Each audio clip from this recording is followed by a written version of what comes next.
नमस्कार साथियों, स्वागत है आप सभी का आपके अपने चैनल टेट सॉल्यूशन पर। दोस्तों, जैसा कि आपको पता है कि बीपीएससी टीआरई 3.0 आपका जनवरी में ही एप्लीकेशन फॉर्म भराना शुरू हो जाएगा।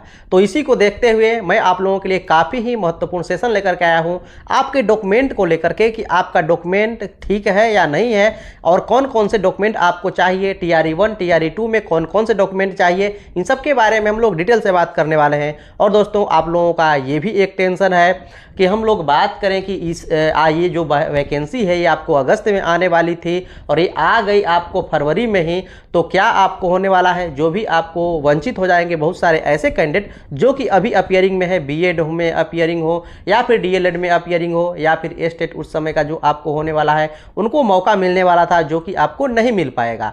तो ये सभी आपको बातें हैं। तो मैं आपको बता दूं कि के पाठक का एक काफ़ी ही महत्वपूर्ण मैसेज आया है। इस समय के बारे में हम लोग बात करें और अगस्त के बारे में, तो अगस्त में भी उनका कहना है कि 1 लाख से अधिक पोस्ट पर वैकेंसी आएगी। इसकी चिंता आप न करें, अगस्त में भी एक आपको वैकेंसी आएगी। तो दोस्तों, आपको टेंशन लेने की जरूरत नहीं है। लेकिन एक बात तो ये है कि समय नहीं मिला पर्याप्त तैयारी करने का, जो भी अपीयरिंग वाले हैं, तो आप अभी से तैयारी में लग जाइए। हम लोग बात करने वाले हैं इसके बारे में। के पाठक का ये वीडियो आप चाहें तो देख सकते हैं। ये सेकंड ईयर वाला तुम लोग का रिजल्ट एग्जाम कब होने वाला है? मई में ना। अब एग्जाम होगा अगस्त में, चौथा राउंड भी होगा, ठीक है? मार्च में भी हो रहा है और अगस्त में भी होगा, ठीक है? उसमें भी 1 लाख टीचर की वैल्यू कितना। तो दोस्तों, के पाठक का आपने बात सुना कि निश्चित रूप से आपको अगस्त में ही वैकेंसी आएगी। अब हम लोग बात कर लेते हैं बिहार शिक्षक भर्ती 3 के बारे में बात करें या फिर 4 के बारे में बात करें। आरक्षण चाहिए जिनको भी किसी भी प्रकार का लाभ लेना है आरक्षण का, वो ईडब्ल्यूएस हो आरक्षण या फिर एनसीएल हो, जाति हो, आय हो, निवास हो, कब क्या कुछ चाहिए, इन सब के बारे में बात करने वाले हैं। और एक काफ़ी ही महत्वपूर्ण ये जानकारी है कि महिलाओं के लिए काफ़ी ही सावधानी वाली बातें हैं कि जो भी विवाहित महिलाएं हैं उनका कहाँ से वो लाभ ले सकती हैं, पिता से या फिर पति से। तो निश्चित रूप से मैं आपको बता दूं कि वो अपने पिता के माध्यम से ही उनको लाभ मिलेगा, पति के माध्यम से लाभ नहीं मिलेगा। क्यों, इन सब के बारे में हम लोग डिटेल से बात करेंगे, तो अंत तक आप बने रहिएगा।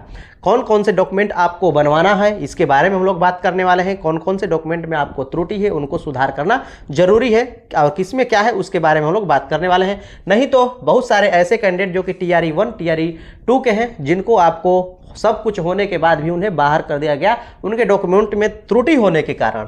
अगस्त में भी 1 लाख बहाली आपको आएगी, के पाठक जी का ये आपको कहना है। तो पहले तो हम लोग बात कर लेते हैं कि जो आपका डॉक्यूमेंट होना जरूरी है, ये है आपको आधार कार्ड, जो कि आपको होना जरूरी है। इसमें किसी प्रकार की आपको त्रुटि नहीं होनी चाहिए। यदि त्रुटि है तो भी कोई दिक्कत नहीं है, वो बाद में आपका सुधार होगा। नहीं, आप अभी इसमें आपको आधार कार्ड में सुधार करवा लीजिएगा, तो उसके लिए भी मांगा जा रहा था। बीपीएससी टीआरई 2 में जिनका सिलेक्शन हुआ और आधार कार्ड में जिन्होंने 6 महीने के अंदर कोई ना कोई आपको परिवर्तन कराया था, वो रहने वाले थे उत्तर प्रदेश का और उस पर एड्रेस मतलब कि 6 महीने के अंदर बदलवाए और बिहार का करवाए, तो ऐसे स्थिति में आपको नहीं करना है।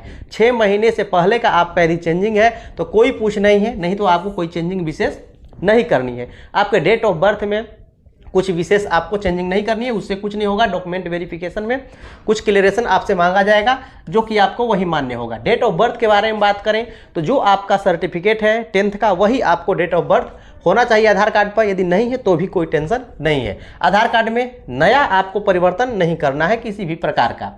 पैन कार्ड, जो आपको आधार कार्ड या पैन कार्ड दोनों में से कोई एक आपको चाहिए होगा, जो कि आप रखेंगे। क्लास 10th का सर्टिफिकेट आपको चाहिए होगा, ये आपको रखना है, इसमें किसी प्रकार की त्रुटि नहीं है। जैसा आपको इस डॉक्यूमेंट में सब कुछ है वही आपको सारे डॉक्यूमेंट में होने चाहिए। यदि नहीं है तो इसे आप सुधार करवा लीजिए, समय है। और यदि नहीं करवा सकते हैं तो भी कोई दिक्कत नहीं है, बाद में इसके लिए भी आपको मौका मिलेगा, लेकिन उतना लंबा आपको मौका नहीं मिलेगा। यदि आप समझते हैं कि सुधार करवा सकते हैं तो करवा लीजिएगा।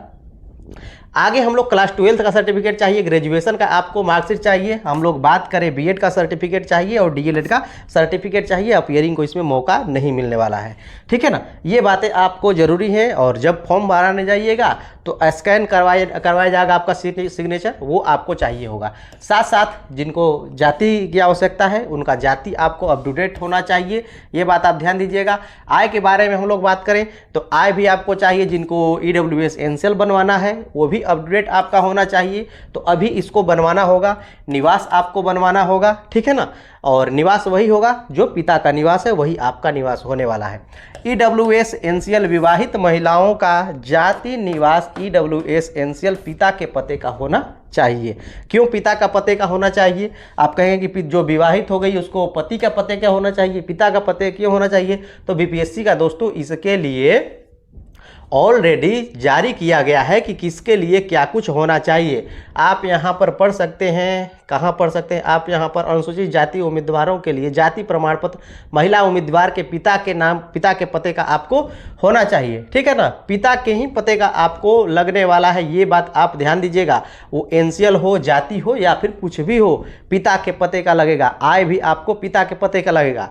हाँ, लेकिन हम लोग बात करें EWS के, तो EWS में भी आपको पिता का पते का बनवा सकते हैं। इस पर बहुत सारा कन्फ्यूजन था TRE 1 के समय में ही, और वहाँ पर मैं आपको बता दूं कि इसके लिए हम लोग बात करें कि स्पेशल मांगा गया कि बताइए कि कैसे कोई भी विवाहित महिला है वो कैसे अपने पिता के पते से आय बनवा ले, जबकि वो रहती है पति के साथ, तो पति के साथ का आय होना चाहिए। तो वहाँ पर संशोधन हुआ कुछ, और उसमें आपको निकल करके आया क्या कुछ, इसको आप पढ़ सकते हैं, मैं आपको पढ़ करके सुना दे रहा हूँ कि क्या कुछ इसमें कहा गया है, ठीक है ना। यहाँ पर आप देख सकते हैं, आर्थिक रूप से कमजोर वर्ग के आरक्षण के उद्देश्य से परिवार में सम्मिलित हैं अभ्यर्थी के माता पिता एवं 18 वर्ष से कम आयु के भाई बहन तथा पति एवं पत्नी 18 वर्ष से कम आयु के जो भी संतानें हैं, उनका जो आय है वही उस परिवार का है। कहने का अर्थ है कि कोई भी एक पुरुष है, उसकी जो वाइफ है और उसके जितने बच्चे हैं, यदि 18 साल से नीचे हैं तो जो पुरुष और स्त्री दोनों का इनकम है वही उनका आपको इनकम है, उनके पिता का इनकम नहीं जुड़ेगा, तो उनके नाम से ही बनवाना है, ठीक है ना। यदि आप चाहें स्त्री पुरुष है, एक बात और भी आप समझ लीजिए कि यदि स्त्री पुरुष है अर्थात पत्नी पत्नी है, तो इनका जो आपको यदि मान लीजिए कि ये फीमेल ही है, फीमेल आकर के एनसीएल का EWS का आपको लाभ लेना चाहती हैं, तो उस स्थिति में अपने पति के नाम से, अपने खुद के नाम से एनसीएल बनवाया जा सकता है, कोई दिक्कत नहीं है। नहीं तो आप पिता के पते से भी बनवाएंगे तो भी आपको कोई दिक्कत नहीं होने वाला है। अर्थात वो खुद पति के पते से भी बनवा सकती है और पिता के भी पते से बनवा सकती है। आगे मैं पढ़ करके सुना दे रहा हूँ कि क्या कुछ इसमें कहा गया है। विवाहित पुरुष के पक्ष में आर्थिक रूप से कमजोर वर्ग निमित्त आय परिसंपत्ति प्रमाण पत्र उसके स्वयं के परिवार की आय एवं परिसंपत्ति के आधार पर निर्गत होगा, जिसमें पुरुष अभ्यर्थी एवं पत्नी तथा 18 वर्ष से कम वर्ष के जो भी उनके संतानें हैं वो उसमें आपको शामिल रहेंगी। यह प्रमाण पत्र अभ्यर्थी के मूल निवास स्थान के अंचल से, जितने भी प्रमाण पत्र हैं अंचल स्तर के होने चाहिए, ब्लॉक स्तर के आपको बनवाने हैं। आगे इसमें कहा गया है जिसका निर्धारण अभ्यर्थी के पिता के मूल निवास से होगा। जो भी आपको यहाँ पर है, जो कैंडिडेट है, उनके पिता के पते का ही सब कुछ होना चाहिए। तो वही बात है कि लेडीज की स्थिति में क्या पिता की ही पते का बनेगा? तो बनेगा, सारे डॉक्यूमेंट वो चाहे तो बनवा सकते हैं। यदि चाहें, यदि यहाँ पर आपको संशोधन करके ये भी बातें कही गई कि EWS की स्थिति में आप अपने पति के पते से भी बनवा सकते हैं, लेकिन जो आपका निवास है वो पिता का ही लगाना होगा, ठीक है ना। जो पिता का ही आय जो है आप पति का लगवा सकते हैं, उससे EWS आपका बन जाएगा। आगे यहाँ पर विवाहित महिला के पक्ष में आय एवं परिसंपत्ति प्रमाण पत्र अभ्यर्थी के पति के रहने की स्थिति में उनके पति के अस्थायी निवास, जो उनके पति का अस्थायी निवास है, उससे निर्गत होगा। ये दोस्तों आपको संशोधन के बाद आपको लेटर जारी किया गया था, निर्गत होगा। परंतु इस विवाहित महिला को अपने पिता के अस्थायी निवास के आधार पर निर्गत आवास प्रमाण पत्र प्रस्तुत करना होगा। जो भी महिला है उनका जो आवास है वो आपको प्रस्तुत करना होगा, तभी पति वाला काम करेगा, ठीक है ना। यदि नहीं तो पिता के ही पते का बनवा सकती हैं, कोई उसमें कोई दिक्कत नहीं होने वाला है। जिससे स्पष्ट हो जाए कि वो वास्तव रूप से उनके जो पिता हैं वो बिहार के ही निवासी हैं, ताकि उनको ये जो आरक्षण का लाभ है मिल सके। ये बातें आपको स्पष्ट होनी चाहिए ताकि वो बिहार के मूल निवासी जो है सिद्ध हो सके। एक बात और ही मैं बता दूं कि EWS जिनको आपको बनवाना है तो वो आप ध्यान दीजिएगा, बिहार का EWS आप बनवाइएगा, केंद्र वाला EWS नहीं बनवाइएगा, पहली बात। दूसरी बात आपको ये ध्यान देना होगा कि उसमें क और ख ऑप्शन होता है, तो उसमें क ऑप्शन जो है EWS का वही आप सेलेक्ट कीजिएगा, ठीक है ना। ये बात आप ध्यान दीजिएगा, क वाला ऑप्शन सेलेक्ट कीजिएगा, नहीं कि आप ख वाला सेलेक्ट कर दीजिएगा तो वहाँ पे ये गलत हो जाएगा। आगे हम लोग चलते हैं, देखते हैं क्या कुछ आपको है। ये बातें तो आपको समझ में आ ही गई होगी कि जो भी NCL के बारे में हम लोग बात करें, पिता के पते का बनेगा, EWS भी पिता के पता के बनेगा। लेकिन विवाहित की स्थिति में यदि स्त्री जो विवाहित है उस स्थिति में वो पति के पते से भी हम लोग बात करें EWS बनवा सकती है, जैसा कि मैंने आप लोगों को लेटर दिखा दिया। तो ये कुछ आप लोगों के लिए थी जानकारी जो कि आप लोगों को जाननी जरूरी थी। तो ये डॉक्यूमेंट यदि आपके अभी तक तैयार नहीं है तो निश्चित रूप से आप तैयार करवा लीजिए, क्योंकि हम लोग बात करें EWS को तैयार होने में तो लगभग आपको 21 दिन लग जाता है। यदि फास्ट ट्रैक पर बनवाइएगा तो फास्ट ट्रैक पर बनेगा नहीं। फास्ट ट्रैक पर तभी बनता है EWS या NCL जब वो एग्ज़ाम आपको काफ़ी नज़दीक हो या फिर फॉर्म भरने की जो आपको तिथि है अब जल्द ही ख़त्म होने वाला है, तभी 2-4 दिन के अंदर आपको EWS NCL बनता है। अभी आपके पास पर्याप्त समय है, ऐसा ना हो कि जैसा कि आपको पता है कि फॉर्म भरने का अभी बहुत ही कम समय मिलेगा और बहुत कम समय में आपको सारा कुछ हो पाना नहीं हो पाता है, और बहुत सारे लोग जिसका लाभ ले सकते थे वो नहीं ले पाए।